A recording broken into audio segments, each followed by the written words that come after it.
is McGuire versus Strange. Mr. Telfeyan, we're ready when you are. Good morning, Your Honors, and may it please the Court. My name is Phil Telfeyan, and along with my co-counsel, Mitch McGuire, I represent the appellant, Michael McGuire. Let me, before we get started, while we're starting at the beginning, ask you just a kind of procedural question, your views on it. You've got post-district court dueling submissions on mootness, some of which refer to facts that aren't in the record, and some of which point in opposite directions and all that. At this stage, how are we to ascertain exactly what the facts are for mootness purposes? In other words, the house he's in will soon have a child in it. How do we know that? How are we to ascertain that? Thank you, Your Honor. We have submitted a declaration on that point, but to Your Honor's concern, I actually do believe the best course of action on the limited mootness question would be to remand to the district court. We would only say, Your Honors, that the broad scope of the issues before the court are not raised in the state's mootness motion. Well, not all of them, but Exactly. the homeless part obviously does. So yes. you're talking about a limited remand. We maintain jurisdiction over the case, just say for the district court for limited purposes of determining the mootness. Exactly, Your Honor. Okay, all right. Your Honors, this case is about what Chief Judge Keith Watkins calls the most comprehensive, debilitating sex offender scheme in the land. Alabama's Sex Offender Registration and Community Notification Act violates the ex post facto clause for 3 reasons. First, Alabama's intent was punitive. Second, ASORCNA's excessive affirmative disabilities and restraints are not rationally connected to public safety and are retribution for past crimes. And third, ASORCNA goes miles beyond the scheme approved by this court in WBH, by the Supreme Court in Smith v. Doe, and the schemes of 49 other states across the country. Now, I do want to state briefly, Your Honors, that nobody here is challenging the application of ASORCNA moving forward. Nobody's saying that ASORCNA might not be valid punishment in the future for those convicted after 2011. Well, I understood you to say, and maybe I misunderstood you to say, that it's unconnected to public safety. No, Your Honor, we don't say it's unconnected. Our position in this matter is that the legislature had 2 intents. One, to protect public safety, but the second, which was punitive.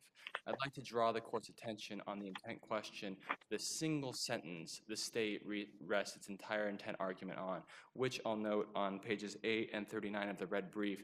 The state never quotes in its entirety, but the entire sentence is quite telling. That sentence reads, "The legislature declares that its intent in imposing certain registration, notification, monitoring, and tracking requirements on sex offenders is not to punish." But notably, this intent sentence makes no reference at all to the vast majority of restrictions, including the residency restrictions, the employment restrictions, the travel restrictions, and the driver's license lettering that we're challenging here.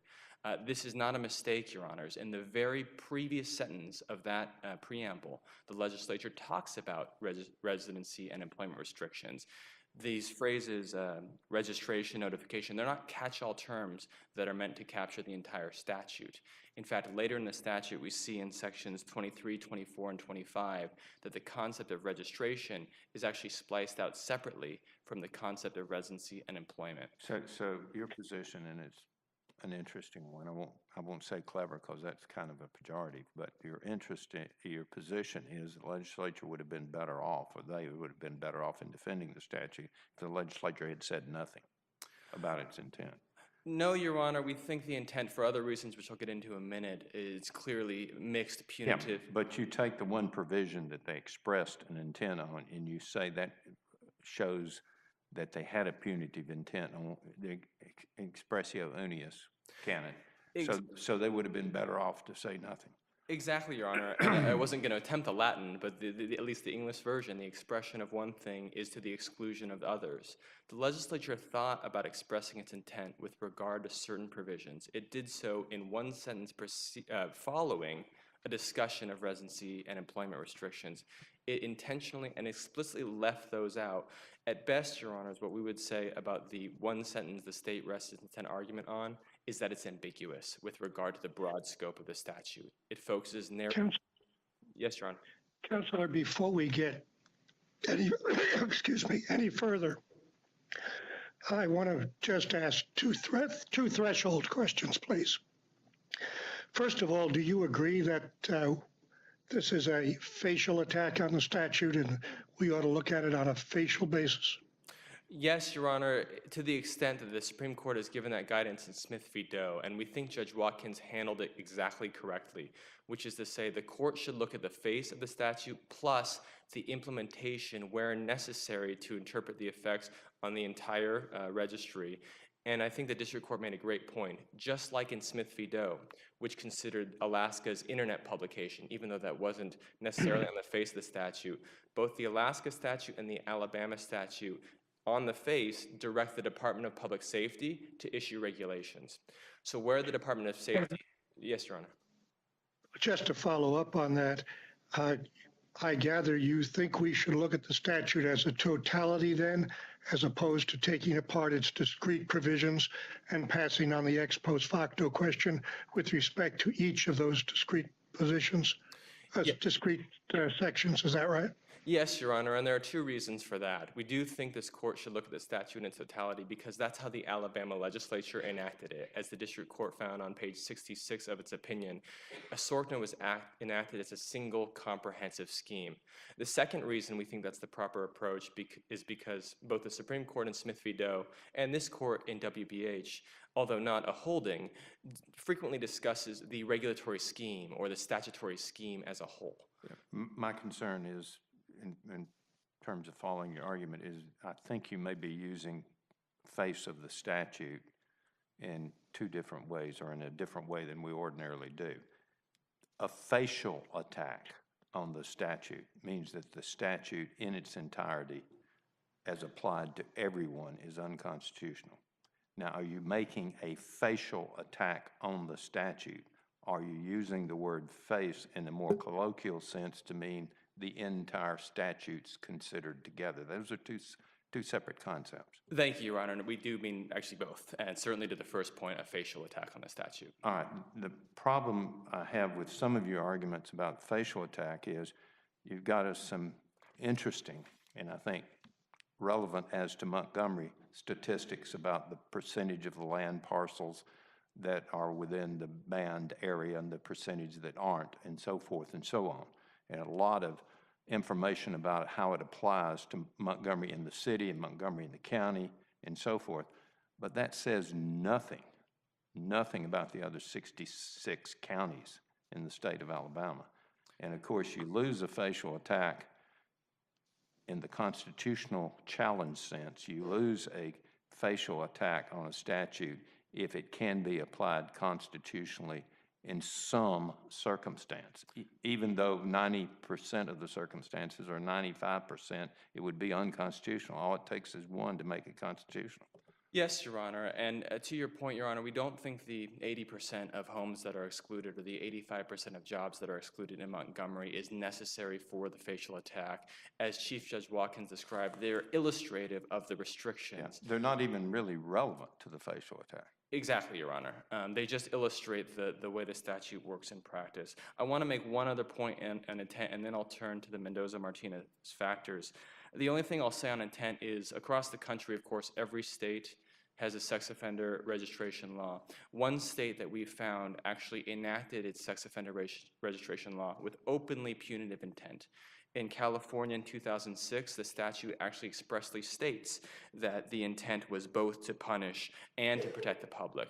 Now, what did the statute do when it openly tried to punish sex offenders? It created a 2,000-foot residency restriction, which actually the Supreme Court of that state struck down on ex post facto grounds with regard to retroactive application, and actually 5 years later even struck down with regard to forward-looking application. But this is just to illustrate. What was the basis for striking it it down prospectively? The prospective basis, Your Honor, was just last year in Ray Taylor. We do cite it in our briefs, and the court held that not even a rational basis test under the Due Process Clause could support the residency restrictions. But more importantly for this analysis, because we are not making a due process challenge, is that the court found because of the punitive intent, it couldn't be applied retrospectively. That was in Ray EJ from 2010. But when a state openly tried to punish sex offenders, it did just a fraction of what a SORCNA did. We think it's further evidence. We know what legislatures do when they want to punish sex offenders. Let me go back to Judge Ripple's question about the totality. I just want to make sure I'm clear on what your position is. Let's say we were to find that the notification requirement standing by itself would be constitutional, would not be ex post facto, do we have to strike the entire statute if we find that the other parts don't pass muster? I believe, at least retroactively, Your Honor, again, we're not asking for Correct, the yeah, I entire statute to be stricken down, but retroactively, we think the entire statute cannot apply to those punished before 2011, and that is because a SORCNA was intended to apply as a single comprehensive scheme by the Well, legislature. that's a severability question. They have a pretty strong severability clause, do they not? Your Honor, we would concede the statute is severable, and thus it's effectively what we're saying is the part of the statute that has to be stricken is the retroactivity clause itself, just that one line in the statute that says it applies to crimes before But if enactment. it's only unconstitutional to retroactively apply some provisions of the statute, it's not unconstitutional to retroactively apply other provisions, then the severability clause would save the ones that it's not unconstitutional to apply retroactively.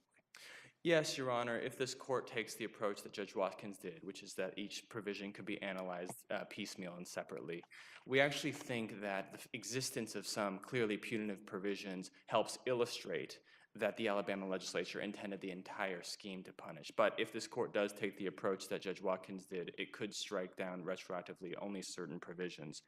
I'll speak briefly to the first Mendoza-Martinez guidepost. Of course, they're not necessarily in the same order in every opinion.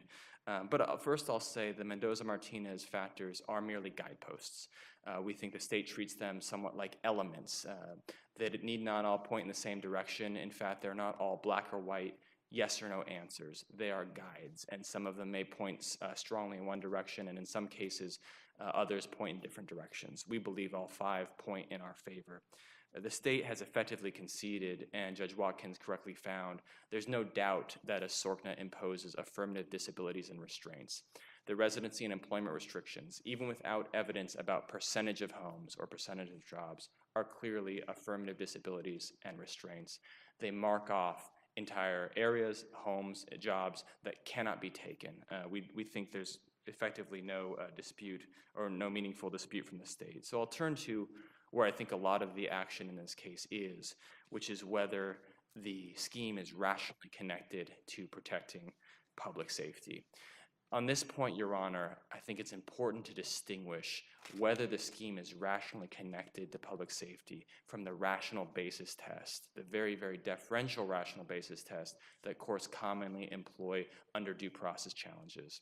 This guidepost is not a rational basis test. It has never been stated that way. The analysis is not a single yes-no, the way a rational basis test may be. It's not simply, can the state put forth a rationale or a reason? It's, are the schemes rationally connected? A SORCNA has so many, dozens upon dozens of irrational applications. It allows unlimited times near a school during the daytime and says just you can't sleep there overnight. It applies indiscriminately whether or not a person's crime was against an adult or a child, whether or not a person's offense was 30 years ago or last year, whether or not a registrant has committed multiple offenses or only one offense, whether or not a registrant is in their 70s or in their 30s. It is indiscriminate, broad-based application which leads to countless irrational applications and very, very few, almost minuscule, rational applications. So on the spectrum of whether the SORCNA is rationally connected to the public safety purpose, although the state gives one or two small examples of why sleeping near a school, when children presumably won't be there, might protect the public, there are countless applications that are completely irrational. So we think this prong points heavily in favor of the punitive effects of a SORCNA. A SORCNA even applies to misdemeanors. There are 6 misdemeanors out of the enumerated provisions in a SORCNA, and it doesn't discriminate. It applies indiscriminately even to offenders whose only crime was a misdemeanor. Section 516 actually encompasses a Class C misdemeanor. That's false imprisonment in the 2nd degree, the lowest possible kind of offense in Alabama. Counsel, could I invite your attention to one particular area that bothers me a bit with respect to the travel restrictions? After the court's decision in Doe against Moore back in 2005, are we really bound by stare decisis and precedent to rule against you in that area? I think not at all, Your Honors. Of course, as the court knows, citing Doe v. Moore, it's of course not binding on this court because it was an out-of-circuit opinion. The other thing I'll point out, and I'm not sure if I'm sorry, Your Honor, was that the other thing I wanted to point out regarding the Supreme Court's discussion of Smith v. Doe regarding the factual findings that the court made. We think Judge Watkins correctly rejected many of the factual assertions about recidivism, and this court is not bound to follow factual holdings. So I think it was footnote 35 of Judge Watkins' opinion that talked about the effect of stare decisis regarding Smith v. Doe. Did I answer Your Honor's question?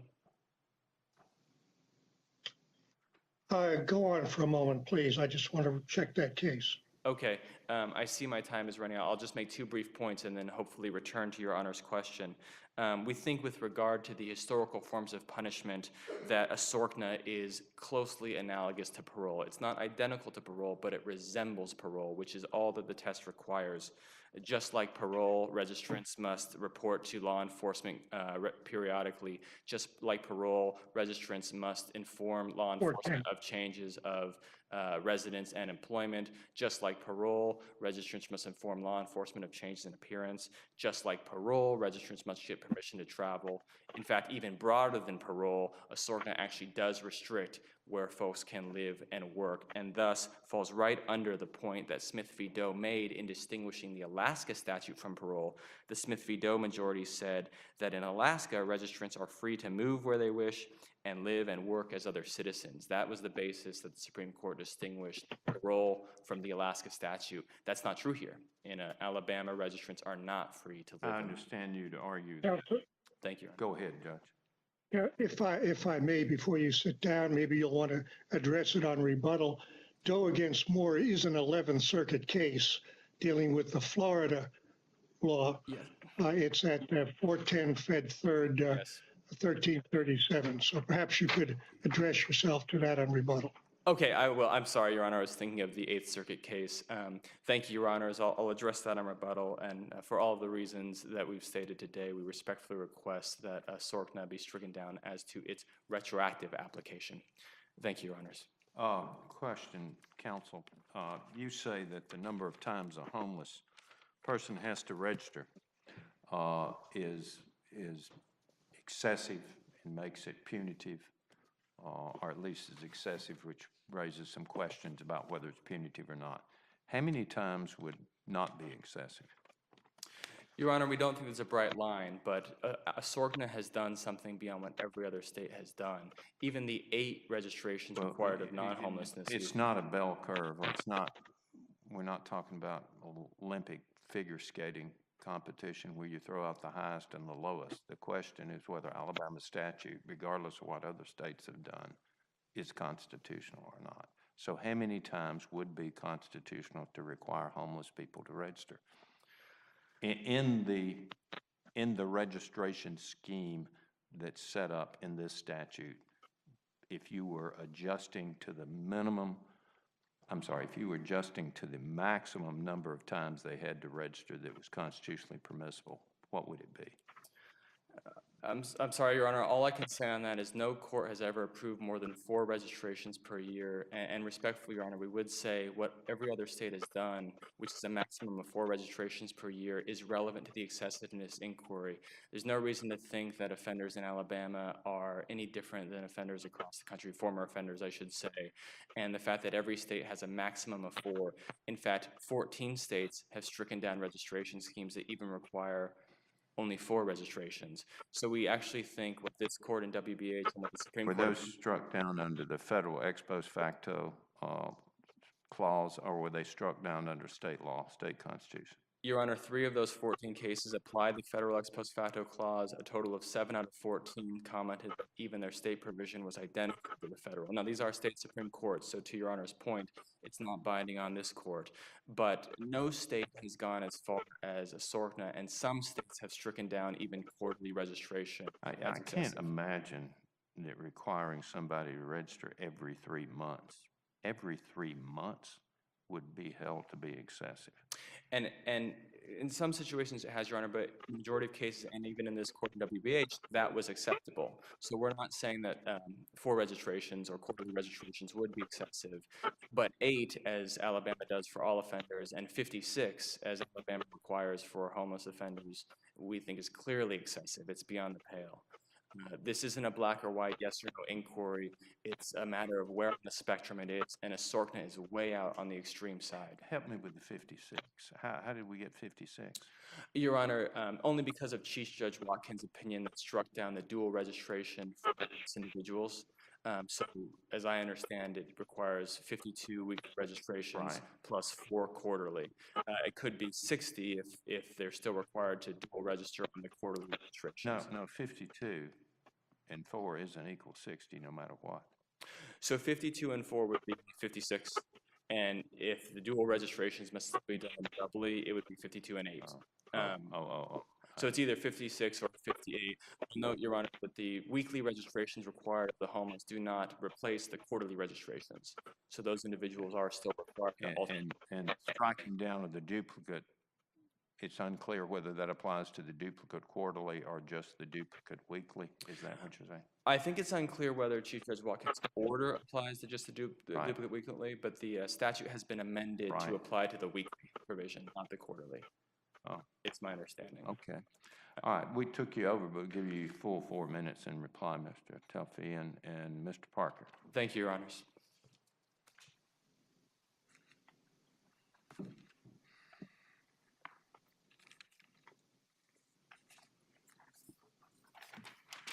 Why don't you start with the question I asked about the dueling filings on appeal concerning mootness.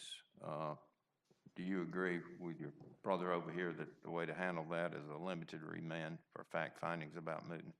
Good morning, Chief Judge, and may it please the court. And certainly, I'm Will Parker, representing the appellees and cross-appellants in this matter, and certainly glad to start with that question. I don't think a remand is necessary. I think this court does have the ability to reach its own conclusion. We don't make facts. I understand that, but how do we know whether his niece is coming back into the house? As far as we know, is in there now. I've assumed, Your Honor, that when it comes to jurisdictional facts, just like the post-opinion enactment of the 2015 amendments, I mean, that's a fact that deprives the court's jurisdiction as to the dual reporting. No, it's a change in the law. Well, be that as it may. I mean, do you want us to have a hearing here on the facts relating to mootness? I don't. You got your witnesses ready? Right. And I understand your point, but the argument, the idea is what will change in the district court. I think the bottom line is that we noticed a jurisdictionally relevant fact that the plaintiff had not denied, and we wanted to bring it to your Honor's attention, given that it calls the jurisdiction into question. And if we need a limited remand, certainly we'll go back and do that. But and we're not even worried about this because we think we win clearly on the merits. Well, you may not be worried, but we have an obligation to determine our own jurisdiction. Right. And I'm asking you procedurally, how do we determine jurisdiction in light of the mootness question that you've raised and in the fact that we don't know exactly what the facts are? Yeah. My sense is that, again, that you have an ability to look at the papers, but if you need a limited remand, then I don't have any other... What I'm asking you is there any reason we shouldn't remand it for the limited purpose of determining the mootness facts. I have no authority to suggest otherwise. And to proceed to the merits, I want to start by quoting the Supreme Court, which said that the severity of a sanction is not determinative of its character as punishment. Honoring this principle, this panel, we think, should follow the example of Judges Wilson, Marcus, and Anderson in the unpublished Windwalker decision.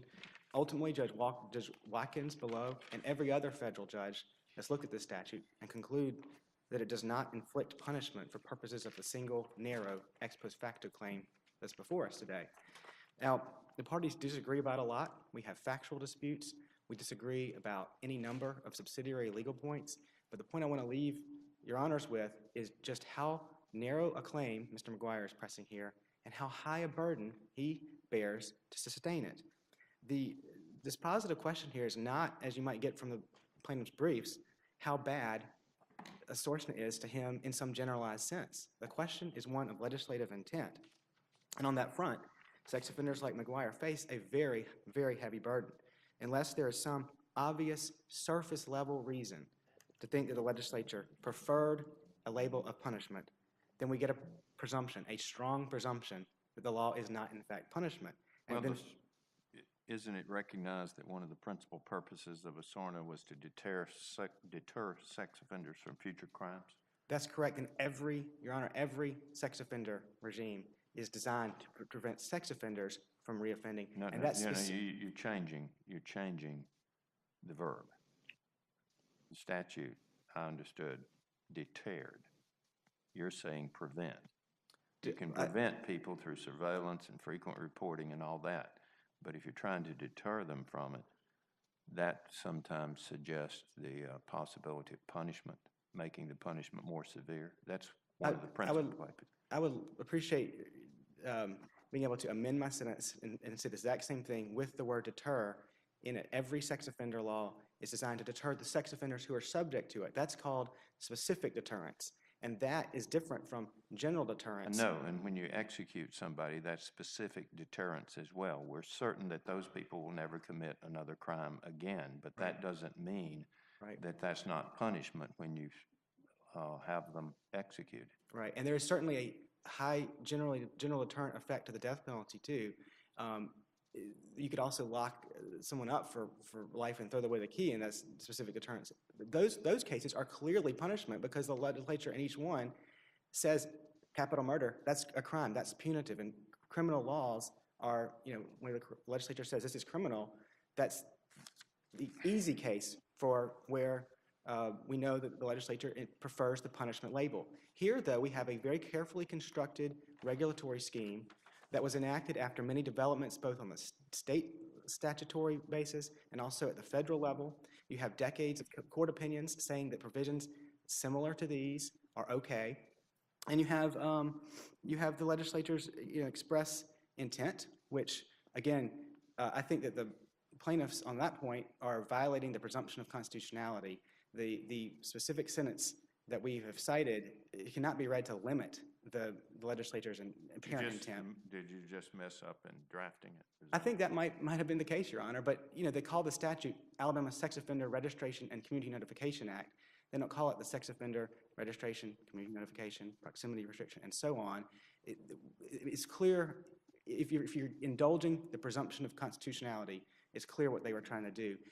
But on a broader level, we're not relying only on that sentence. Again, there's the historical development of the statute, the case law out there, and also the content. We have relief provisions. We have grandfather clauses. We have provisions that regulate people who aren't sex offenders. What are the standards for the relief provisions? The standards, the way it works is there's criteria under which you are eligible for a certain avenue for relief from either all or part of the law. The ultimate, there is not much in the way of standards that guide the circuit court judge, to be frank. But it is... So it's standardless, subject to the whims of the particular judge deciding. Again, on this court's facial constitutional review, we assume that the statute is constitutional. We also assume that state court judges are not going to be abusing discretion out there. That's just I think we have to take that as a given. But given the public safety Well, benefits, they may not be abusing their discretion, but they don't know what standards they're to apply in exercising it. I think that implicitly from the text and structure of the statute, there is the idea of whether, in the case of the residency restrictions, in fact, the criteria for getting the relief are basically the standards, and it basically falls to the circuit court judge there to say, well, even notwithstanding all these criteria are met, there's still a threat to public safety. I mean, that seems to be implicitly the standard that a circuit court judge would have. Let me ask you this, who do they apply to for the permission to travel? Under the current statute as amended in 2015, they only go to one place, and they go to the county sheriff in every instance. And what standards, where are the standards specified that the county sheriff is to apply in deciding whether to give them permission to travel? Right. If you look closely at the travel provisions, it is a administrative process. It's a ministerial process. The only thing the sex offender has to do, again, this might be a drafting error. They call it a permit, but if you look at the statute in its operation, there's no permitting there.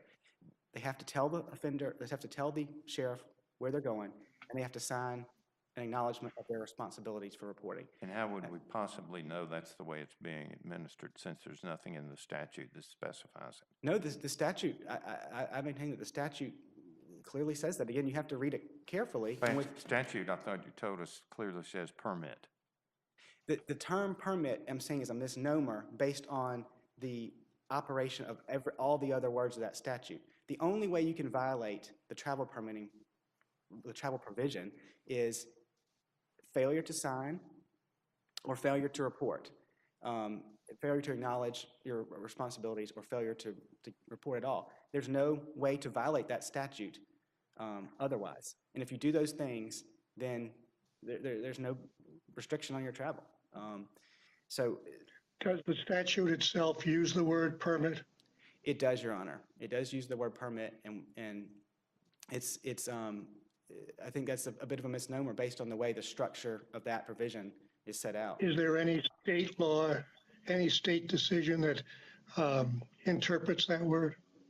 To my knowledge, there is not yet. But of course, on this court's facial review, the court would want to strain even to apply a reading that would result in upholding the statute, to let the state courts then sort that out. And if later the state courts take a different reading, then it might be that we have another ex post facto claim at that point.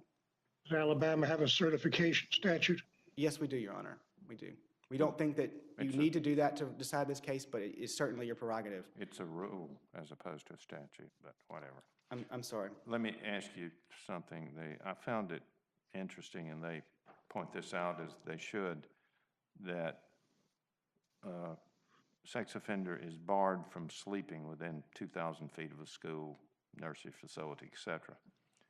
But yet they can spend 16 waking hours next door to school. What sense does that make? 2 points on that, Your Honor. First of all, we have the top-level statutory construction issue, which has not been explored yet in the state courts and even in the briefing. If they're spending 16 hours a day at a house or employment, they may well be in violation of that statute. Well, I mean, you don't know, do you, if they are or not? If there actually can be any number of ways. I mean, how do we determine it?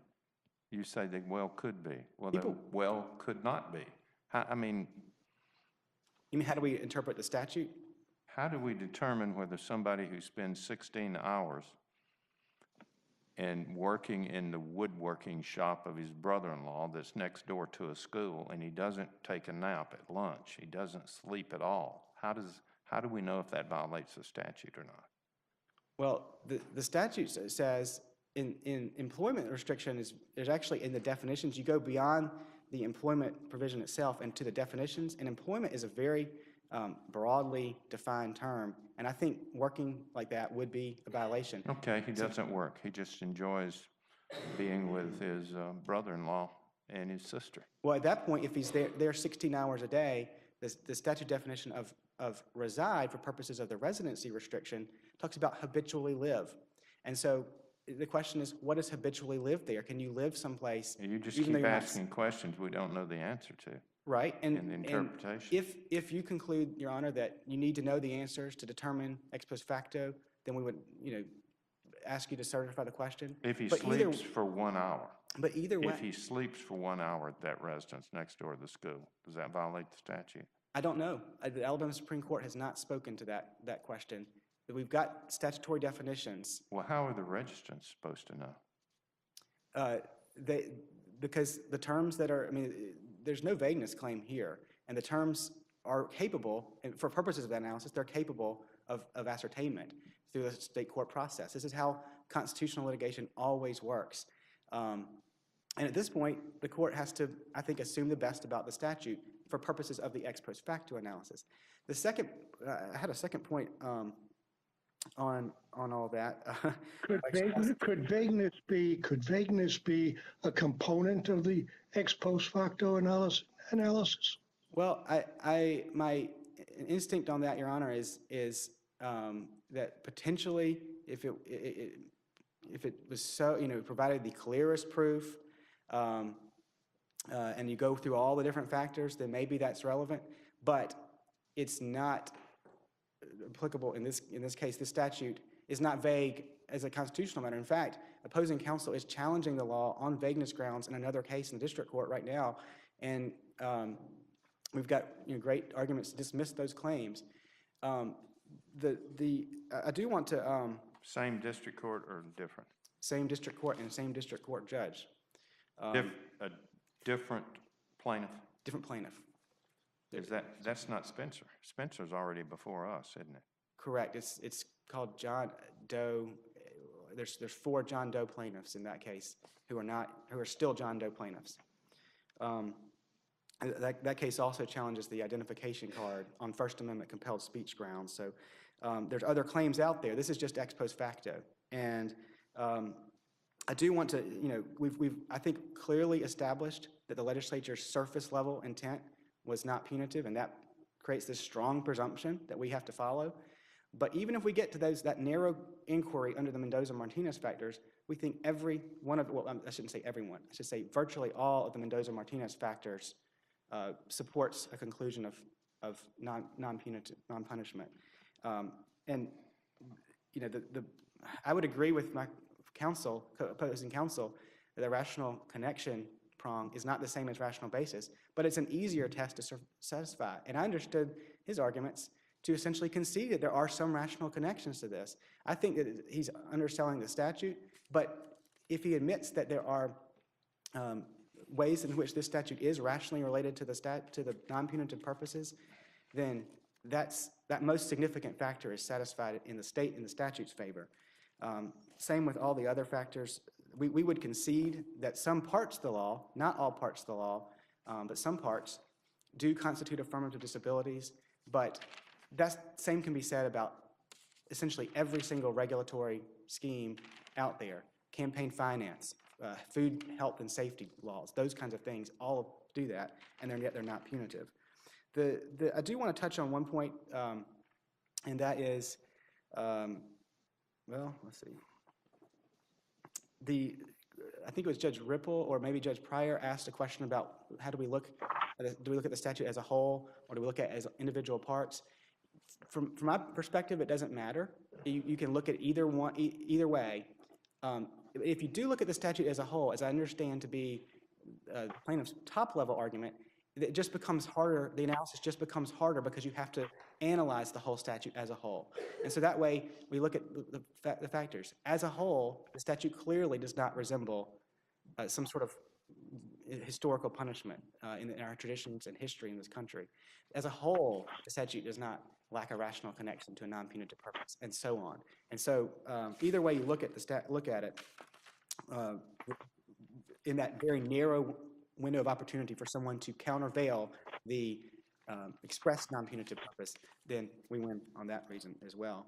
If I could quibble with the district court at all, I do think I would have him recognize that this is really a purely legal question. The on its face part of the ex post facto analysis does not lend itself to repeated trials over different circumstances in different places. and I wish that Judge Watkins had made clear on that. I also wish that he had spoken more forcefully on the relevance of the social science evidence, which tended to be the main reason we had the trial below. We've already covered some procedural issues, so unless there are other questions, I just want to reiterate that in this very narrow claim, McGuire has not carried his very high burden to show that the legislature intended a source nut as punishment. If there are no further questions, I'll say them. We don't have any. Is there any provision in the statutory language for waiving the fees for an indigent individual? Yes, Your Honor, and my understanding is that the plaintiff is not paying the fees, has not ever paid, he's not paid the fees at trial. Let me put it that way. Thank you. But yet in your motion on mootness, or your response on mootness, you say he's paying the rent at the Correct. house that his wife's living in. Correct. The record's unclear about why he's not paying the fees, but I believe that it says he's not paying them. Okay. Thank you. All right, Mr. Telfeyan.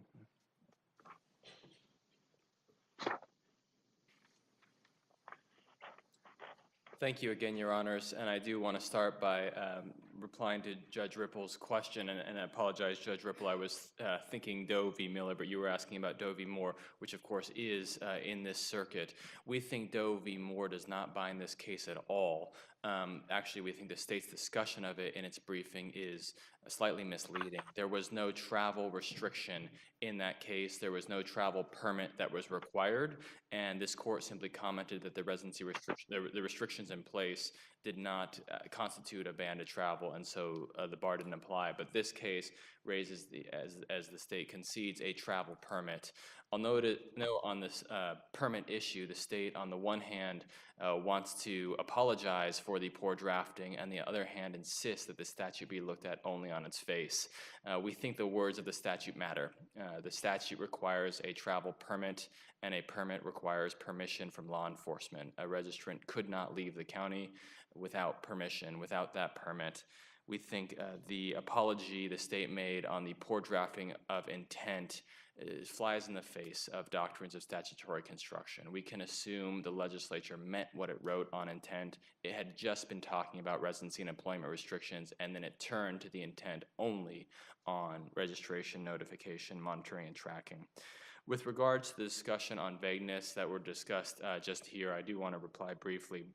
We're not making a void for vagueness challenge, of course, but we do think, to Chief Judge Carnes's question, the vagueness of the statute can help illustrate the punitive effects. It can also help illustrate the punitive intent. We think at best the legislature's intent in Asorkna was mixed, both punitive and for public safety. And part of the punitive intent is revealed by the fact that they made no effort to clarify, for example, the residency restrictions, or as Judge Watkins observed, the unresolvable nightmare of finding a job within what he called the zone of exclusion. On the rational connection prong, Asorkna is completely irrational. We do agree that it's different than the deferential rational basis test. Not only does it allow individuals to spend unlimited daytime hours, that was Judge Watkins' interpretation of the law, and he's the only judge to interpret the law. We think he interpreted it correctly, that it allows unlimited daytime hours, but just prevents sleeping. But this applies to individuals who have never hurt a child in their life. It applies to individuals who have been convicted of a misdemeanor.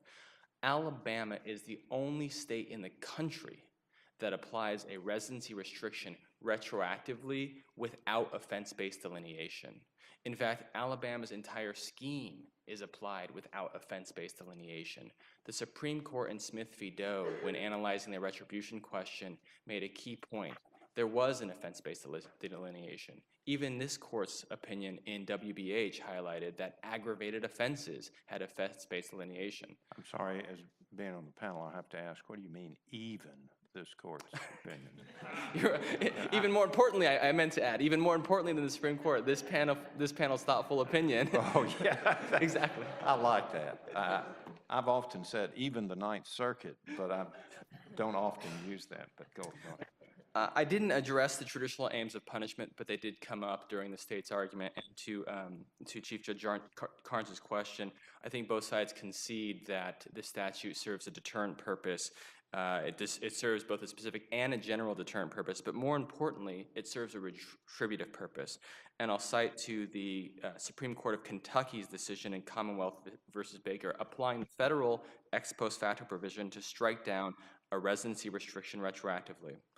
When a restriction is imposed equally upon all offenders, with no consideration given to how dangerous any particular registrant may be to public safety, that restriction begins to look far more like retribution for past offenses than a regulation intended to prevent future ones. I'm sorry, but along those lines, which of the restrictions, which of the provisions in this statute could be applied without regard to offense?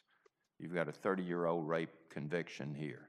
Can a state constitutionally apply any of these restrictions to someone who was convicted 30 years ago of rape, not of a child, but of an adult woman?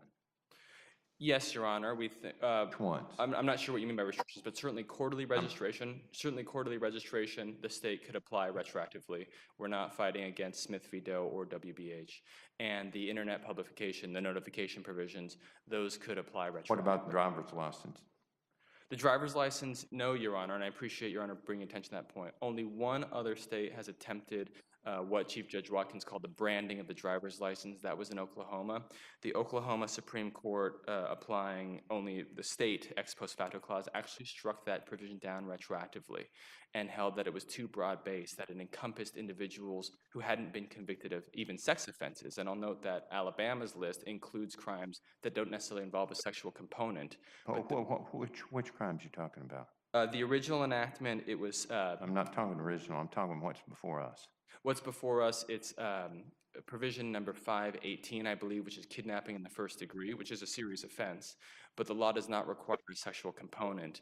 And Oklahoma actually used that same example to highlight why are some offenders branded as criminal sex offenders, even if there is no sexual component. The only state to have a branding requirement on driver's license, Oklahoma, struck it down retroactively. So to Your Honor's question, no, we do not think the driver's license provision, even by itself, could apply retroactively. It's distinguished by the Supreme Court, well, not literally, but in Smith, the court talked about how notification does not create direct confrontations between the offender and the public, does not create face-to-face shaming. The driver's license provisions create all of these things. Driver's license is used every time you cash a check, use a credit card, apply for a loan, rent a car, buy a bus ticket. It creates direct face-to-face shaming. Counsel, before you finish, could you tell us a little about this vagueness suit that apparently is pending in the district court? No, Your Honor, I cannot, unfortunately, because I am actually not counsel of record on that case. I believe. I'm sorry, Your Honor, but my understanding is it is pending before the district court. It's only recently filed. I think it's still at the motion to dismiss stage.